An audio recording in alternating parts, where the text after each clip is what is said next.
नमस्कार विद्यार्थी मित्रांनो, सर्वांचं स्वागत आहे आपल्या एमपीएससी टाइम्स या यूट्यूब चॅनलमध्ये। तर आयोगानं जे आहे 23 सप्टेंबर 2024 रोजी एक प्रसिद्धी पत्रक जे आहे हे जारी केलेलं आहे आणि या प्रसिद्ध पत्रकानुसार महाराष्ट्र नागरी सेवा राजपत्रित संयुक्त पूर्व परीक्षा 2024 जे आहे याचे जे आयोजन सुधारित तारखेस म्हणजेच 1 डिसेंबर 2024 रोजी जे आहे हे करण्यात येणार आहे। म्हणजे राज्यसेवा पूर्व परीक्षा जी आहे ही 1 डिसेंबर 2024 रोजी जी आहे ही घेण्यात येणार आहे। तर त्या अनुषंगाने बऱ्याच विद्यार्थ्यांनी डिमांड केलेली होती की स्टडी टार्गेट जे आहेत हे आम्हाला ती सिरीज पुन्हा एकदा हवी आहे।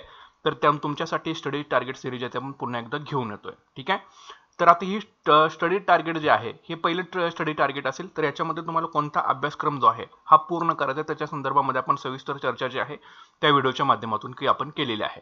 तर हे जे स्टडी टार्गेट चालेल तुमचं ते चालेल 25 सप्टेंबर 2024 पासून 4 ऑक्टोबर 2024 पर्यंत। एकूण 10 दिवसाचं हे तुमचं चॅलेंज राहील। ठीक आहे, 10 दिवसाचं चॅलेंज राहील, सगळे विषय सोबत राहतील, म्हणजे हा एक अभ्यासक्रम आहे असं तुम्ही कन्सिडर करा। आता पूर्व परीक्षा जी होणार आहे ती होणार आहे 1 डिसेंबर 2024 रोजी राज्यसेवेची। तर 1 डिसेंबरला जो कन्सिडर करून आपल्याला जे टप्पे गाठायचे आहेत आपण एकूण 6 टप्प्यामध्ये हा अभ्यासक्रम जो आहे तो डिवाइड केलेला आहे। ठीक आहे, एकूण 6 टप्पे म्हणजे 6 चॅलेंज तुमचे होतील। 60 डेचं चॅलेंज राहील आणि वरचे आपण जे दिवस आहेत ते बफर सोडलेले आहेत जेणेकरून त्याच्यामध्ये सणवार वगैरे एखादा दुसरा दिवस इकडे तिकडे तुमचा होऊ शकतो, त्याच्यामुळे वरचे दिवस तुम्हाला बफर याच्यामध्ये राहतील, 6 ते 7 दिवस राहतील।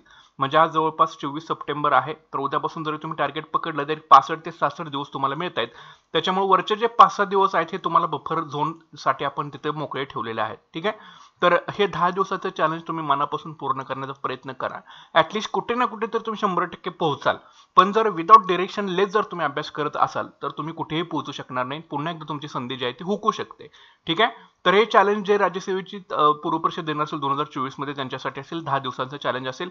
कमीत कमी तुम्हाला सांगतो इथून पुढे तुमचा दररोज 7 ते 8 तास अभ्यास होणं कंपल्सरी गरजेचं आहे राज्यसेवेची पूर्व परीक्षा होईपर्यंत आणि इव्हन तिथून पुढे सुद्धा मेन्स होईपर्यंत कमीत कमी 7 ते 8 तास अभ्यास होणं तुमचं अपेक्षित आहे दिवसभरामध्ये। मग तुम्ही कसाही तुमचे स्लॉट ठरवू शकता, सकाळी तुम्हाला मॉर्निंग मध्ये असेल तर फ्रेश 3-4 तास करा, संध्याकाळी तुम्हाला फ्रेश वाटत असेल 3-4 तास करा, मात्र जास्त लोड घेऊन अजिबात अभ्यास करू नका। स्ट्रेस फ्री अभ्यास करा, टार्गेटनुसार अभ्यास करा आणि याच्या पुढे जाऊन सांगतो की जर तुम्ही स्वतःचं काही टार्गेट बनवलेलं असेल तर तुम्ही त्याच्याशी स्टिक राहा, हे फॉलो नाही केलं तरी चालेल। मात्र जे अजून गोंधळलेले आहेत, कसं पुढे जायचं काही माहित नाहीये, तर त्यांच्यासाठी स्टडी टार्गेट आहे। यासाठी तुम्हाला फक्त एकच करायचं आहे, आपलं चॅनल फक्त सबस्क्राईब करून ठेवा। व्हिडिओ अपलोड झाला की ते तुम्ही नोट डाऊन करा किंवा स्क्रीनशॉट करून घेऊ, राईट डाऊन करा ते टार्गेटची मध्ये कुठले चॅप्टर सांगितलेले आहेत आणि त्यानुसार पूर्ण करण्याचा तुम्ही प्रयत्न करा। आणखीन एक गोष्ट तुम्हाला याच्यामध्ये सांगतो, जर तुम्हाला कॉन्फिडन्स तुमचा बिल्डअप करायचा असेल ह्या पुढच्या 65 ते 66 दिवसात जास्तीत जास्त पीवायक्यूची प्रॅक्टिस करा। ठीक आहे, जास्तीत जास्त पीवायक्यूची प्रॅक्टिस करा, तर तुमचा कॉन्फिडन्स लेवल जो आहे तो तुमचा वाढलेला जाईल। आपल्या चॅनलवरती आपण दररोज संध्याकाळी जास्त आपण टेस्ट घेत राहतो, ते सुद्धा तुम्ही सोडवू शकता डेलीच्या डेली। प्लस चॅनलवरती आपल्या करंट अफेअरचे टार्गेट सुद्धा तुम्हाला मी देतोय, ते सुद्धा तुम्ही पाहू शकता। करंट अफेअरची सिरीज सुद्धा चालू आहे आपली, ती सुद्धा तुम्ही पाहू शकता। मात्र आपण सगळं टप्प्याटप्प्याने चाललोय, एकदम सगळ्या गोष्टी खायचा प्रयत्न करू नका, संपणार नाहीत। त्याच्यामुळे स्टेप बाय स्टेप लहान लहान टार्गेट ठेवा आणि ते पूर्ण करण्याचा तुम्ही प्रयत्न करा, निश्चितपणे तुमचा माइलस्टोन आहे तो तुम्ही गाठू शकता। ठीक आहे, तर हे स्टडी टार्गेट चालेल 25 सप्टेंबर 2024 पासून 4 ऑक्टोबर 2024 पर्यंत। त्याच्यामध्ये तुम्हाला काय काय संपवायचं आहे बघा, हे फक्त राज्यसेवेसाठी लक्षात ठेवा, कंबाईनसाठी नाही, फक्त राज्यसेवेसाठी आहे। तर याच्यामध्ये आता एकीकडे तुम्हाला विषय सांगितलेला, दुसरीकडे तुम्हाला चॅप्टरची नावं सांगितलेली आहेत। आपल्या चॅनलवरती मी याच्या आधी सुद्धा टार्गेट सगळं पूर्ण करून घेतलेलं आहे, जर तुम्ही ते फॉलो करत असाल तर तुम्ही ते फॉलो करू शकता, त्याच्यामध्ये काहीच प्रॉब्लेम नाही। मात्र तिथे आपण एक महिना टार्गेट चालवत होतो, आता आपल्याकडे जो येणारा दिवसांचा कालावधी आहे तो कमी आहे आपल्याकडे। आता 10 दिवसामध्येच आपल्याला टार्गेट जे आहे ते पूर्ण करावं लागेल। ऑलरेडी तुम्ही बऱ्यापैकी वाचलेलं असेल, आता एक रिव्हिजन म्हणून तुम्ही पाहू शकता किंवा ज्यांना थोडेसे इफर्ट्स लावून काही केलेलं नसेल, गोंधळलेलं असेल तरी हे तुम्ही फॉलो करू शकता, पूर्ण करण्याचा प्रयत्न करू शकता। तर बघा, विषय आहे प्राचीन भारताचा इतिहास। याच्यामधून तुम्हाला महाजनपदे, संगमयुग आणि वैदिक काळ हे 3 चॅप्टर्स 10 दिवसामध्ये वाचून पूर्ण करायचे आहेत। ठीक आहे, महाजनपदे, संगमयुग आणि वैदिक काळ। नंतर मध्ययुगीन भारताच्या इतिहासामध्ये दिल्ली सल्तनत, इस्लामचा उदय आणि अरबांचा सिंधवर विजय हे 2 चॅप्टर्स तुम्हाला 10 दिवसामध्ये वाचून पूर्ण करायचे आहेत। ठीक आहे, दिल्ली सल्तनत, इस्लामचा उदय, अरबांचा सिंधवर विजय। नंतर आधुनिक भारताचा आणि महाराष्ट्राचा इतिहास, याच्यामध्ये गांधी युगातील राष्ट्रीय चळवळ, आदिवासी चळवळ, शेतकरी चळवळ, ट्रेड युनियन चळवळ आणि क्रांतिकारी चळवळ, हे जे 4-5 चॅप्टर्स आहेत हे तुम्हाला वाचून व्यवस्थितरित्या पूर्ण करायचे आहेत. आता याच्यामध्ये असं आपण ठेवलेलं आहे, काही चॅप्टर्स मोठे आहेत, काही चॅप्टर्स लहान आहेत, जेणेकरून एक 10 दिवसामध्ये इतिहास जो आहे तो आपला कव्हर अप होऊन जाईल. त्या हिशोबाने तुम्हाला 1 ते 1.5 तास याच्यासाठी टायमिंग काढावं लागेल. दिवसभरामधला जे काही तुम्ही 8 तास अभ्यास करणार असाल त्यामधला 1 ते 1.5 तास काढून तुम्ही हे व्यवस्थित प्रॉपरली प्लॅन आउट करून हे वाचू शकता व्यवस्थित. ठीक आहे, तर हे तुमचे पॉइंट चॅप्टर झाले. तर हे कशातून करायचं आहे, तर यासाठी संदर्भ पुस्तकं बघून घ्या. प्राचीन आणि मध्ययुगीन भारताच्या इतिहासासाठी विठ्ठल पुंगळे आणि ल्युसेंट पब्लिकेशनचं पुस्तक, हे 2 इनफ झाले, बाद झाले, एवढंच करा, ह्याच्या बाहेर काही करायचं नाही. नंतर आधुनिक भारताच्या इतिहासासाठी समाधान महाजन यांचं पुस्तक वापरा आणि महाराष्ट्राच्या इतिहासासाठी कठारे आणि गाठाळ्यांचं पुस्तक वापरा. इतिहासामध्ये फक्त एकच तुम्हाला सिस्टीम करावं लागेल की तुमचं रीडिंग स्पीड वाढवावं लागेल. ठीक आहे, रीडिंग स्पीड प्रॉपर मेंटेन ठेवा. सगळं एकदा तुम्ही वाचलेलं असेल परीक्षेमध्ये तुम्हाला बरोबर आठवतं, कारण प्रश्नांचे उत्तर सुद्धा त्याचं खाली, मात्र ते वाचलं तरी पाहिजे, त्यासाठी ते टार्गेट सिरीज आहे. ठीक आहे, तर एवढे चॅप्टर इतिहासाचे तुमचे वाचून पूर्ण व्हायला पाहिजेत कसल्याही परिस्थितीमध्ये. ठीक आहे, त्याच्यानंतर दुसरा विषय आहे भूगोलाचा. तर भूगोलामध्ये महाराष्ट्राचा भूगोल, भारताचा भूगोल आणि जगाचा भूगोल. तर महाराष्ट्राच्या भूगोलामध्ये तुम्हाला महाराष्ट्राची प्राकृतिक रचना, महाराष्ट्राची राजकीय आणि प्रशासकीय रचना, महाराष्ट्राची भूगर्भ रचना आणि महाराष्ट्राची नदी प्रणाली, हे 4 चॅप्टर्स तुम्हाला वाचायचे आहेत, पूर्ण करायचे आहेत. ठीक आहे, हे 4 चॅप्टर करा. भारताच्या भूगोलामध्ये भारताची प्राकृतिक रचना, भारताची भूगर्भ रचना आणि भारताची नदी प्रणाली, हे 3 चॅप्टरचं टार्गेट राहील 10 दिवसामध्ये. आणि जगाच्या भूगोलामध्ये भूरूपे नावाचं चॅप्टरचं टार्गेट राहील. ठीक आहे, तर हे तुम्हाला वाचून व्यवस्थित एकदा पूर्ण करावं लागेल. तर हे भूगोलाचं तुमचं टार्गेट राहील 10 दिवसामध्ये. तर हे सगळं तुमचं वाचून 4 ऑक्टोबर पर्यंत या सगळ्या गोष्टी पूर्ण व्हायला पाहिजेत. आता रेफरन्स पुस्तक बघा, महाराष्ट्राच्या भूगोलासाठी सौदींचं पुस्तक तो वापरू शकता, किंवा जर तुम्ही इतर कुठलं वापरत असाल कुठलंही वापरा, मात्र त्या पुस्तकाची स्टिक राहा, पुस्तक चेंज करू नका. भारताच्या भूगोलासाठी कोळंबे किंवा दीपस्तंभ किंवा याच्या खेरीज अजून तुम्ही जर वापरत असाल तर त्याच पुस्तकाची स्टिक करायचं आहे. जगाच्या भूगोलासाठी सौदी आणि state board, state board must आहे तिथे, लक्षात ठेवा. स्टेट बोर्ड इम्पॉर्टंट आहे तर राज्यसेवेच्या परीक्षेसाठी, तर भूगोल या विषयासाठी तर स्टेट बोर्ड इम्पॉर्टंट आहे, तर डायरेक्टली स्टेट बोर्ड मधून सुद्धा प्रश्न येत राहतात. त्याच्यामुळे स्टेट बोर्ड सुद्धा व्यवस्थित एकदा तुम्ही बघून घ्या. तर हा भूरूपे नावाचा चॅप्टर जो आहे तो तुम्हाला पूर्ण करायचा आहे. तर अशा प्रकारे तुमचं ही 4 ऑक्टोबर पर्यंत टार्गेट आहे. तर इथं सुद्धा तुम्हाला कंपल्सरी दररोज 1 ते 1.5 तास तरी तुम्हाला इथं टायमिंग जो आहे तो भूगोलाचा द्यावा लागेल. जर तुम्ही हे वाचलेलं असेल तर मॅक्झिमम 1 तास इनफ झालं तुम्हाला उजळणी करण्यासाठी. जर तुम्ही काहीच वाचलेलं नाही तर इथं थोडासा तुमचा कालावधी वाढवावा लागेल आणि PYQ सोडवा, म्हणजे तुमचा कॉन्फिडन्स लेवल ऑटोमॅटिकली स्ट्रॉंग होईल, बुलडेपल होईल तुमचा कॉन्फिडन्स लेवल. ठीक आहे, लवकरात लवकर कन्सेप्ट तुमच्या क्लिअर आउट होऊन जातील. तरी झालं भूगोलाचं टार्गेट. त्याच्यानंतर पॉलिटी आणि पंचायत राजमध्ये काय करायचं आहे, राज्यशास्त्र आणि पंचायत राजमध्ये. तर राज्यशास्त्रामध्ये आधी बघून घ्या, घटना निर्मिती, भारतीय घटनेची ठळक वैशिष्ट्ये, भारतीय संघराज्य व्यवस्था, घटनेतील भाग व कलमांची यादी, प्रास्ताविका, संघराज्य व त्याचे क्षेत्र आणि नागरिकत्व, हे जे चॅप्टर्स आहेत एकूण 7 चॅप्टर्स आहेत. तर आता देताना लिस्ट तुम्हाला मी कोळंबे मधून तुम्हाला लिस्ट देतोय. ठीक आहे, जर तुम्ही लक्ष्मीकांत वापरत असाल तर हेच बघा चॅप्टर त्याच्यामध्ये आहेत का आणि त्यानुसार तुम्ही पूर्ण करण्याचा प्रयत्न करा. कुठले एक वापरा, कोळंबेंचा वापरा किंवा लक्ष्मीकांतचा वापरा, मात्र कुठले एक पुस्तक इथं वापरायचं आणि हे 7 चॅप्टर जे आहे ते क्लिअर करायचे. शेवटचे मॅक्झिमम PYQ सोडवा. जॉग्राफी, पॉलिटी आणि इकॉनॉमिक्सचे मार्क हातामधले जाऊन अजिबात देऊ नका. त्याचे मॅक्झिमम PYQ सोडवा आणि एक पुस्तक त्यांचं जरी ऍटलिस्ट व्यवस्थित वाचलं तरी सुद्धा तुमचा स्कोअर चांगल्या प्रकारे येऊ शकतो. नंतर पंचायतराजला किशोर लोटेंचं पुस्तक वापरायचं. याच्यामध्ये संविधानातील तरतूद आणि ग्रामपंचायती, संविधान तरतूद याच्यामध्ये 73 आणि 74वी घटना दुरुस्ती असेल आणि ग्रामपंचायत असेल, हे 2 चॅप्टर तुम्हाला व्यवस्थितरित्या वाचून पूर्ण करायचे आहेत.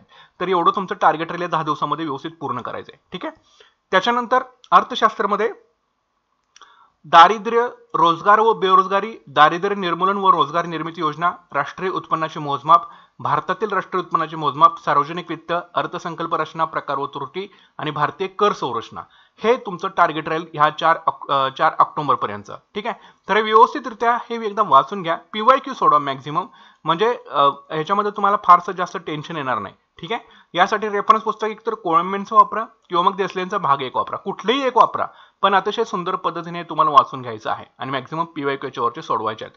तर हे तुमचं 10 दिवसाचं टार्गेट राहील. याला सुद्धा तुम्ही 1 ते 1.5 तास याच्यासाठी टायमिंग जो आहे तो देऊ शकता. व्यवस्थित करा, अतिशय सुंदर चॅप्टर्स आहेत. व्यवस्थित जर तुम्ही वाचलं अजिबात तुम्हाला जास्त लोड येणार नाही. मॅक्झिमम महत्त्वाचे चॅप्टर जे आहेत ते आपण आधी करून घेऊया, म्हणजे काय होईल, नंतर 1 महिना तोंडावर परीक्षा राहिली की तुम्हाला त्याचं फार प्रेशर जे आहे ते येणार नाही. ठीक आहे, यासाठी टार्गेट मनापासून फॉलो करायचे. तुम्हाला चॅनलला सबस्क्राईब करून ठेवा, नंतर तुम्हाला कोणी या गोष्टी सांगणार नाही. त्याच्यानंतर पुढे सामान्य विज्ञान. सामान्य विज्ञानामध्ये मानवी आरोग्यशास्त्र, वनस्पतीशास्त्र, प्राणीशास्त्र, रसायनशास्त्र, भौतिकशास्त्र असे विषय आहेत. तर मानवी आरोग्यशास्त्रामध्ये तुम्हाला मानवी पचन संस्था, रक्ताभिसरण संस्था, हे 2 चॅप्टर करायचे. वनस्पतीशास्त्रामध्ये वनस्पतींचं वर्गीकरण, वनस्पती हे 2 चॅप्टर करायचे. प्राणीशास्त्रामध्ये प्राणी वर्गीकरण, प्राणी हे 2 चॅप्टर करा.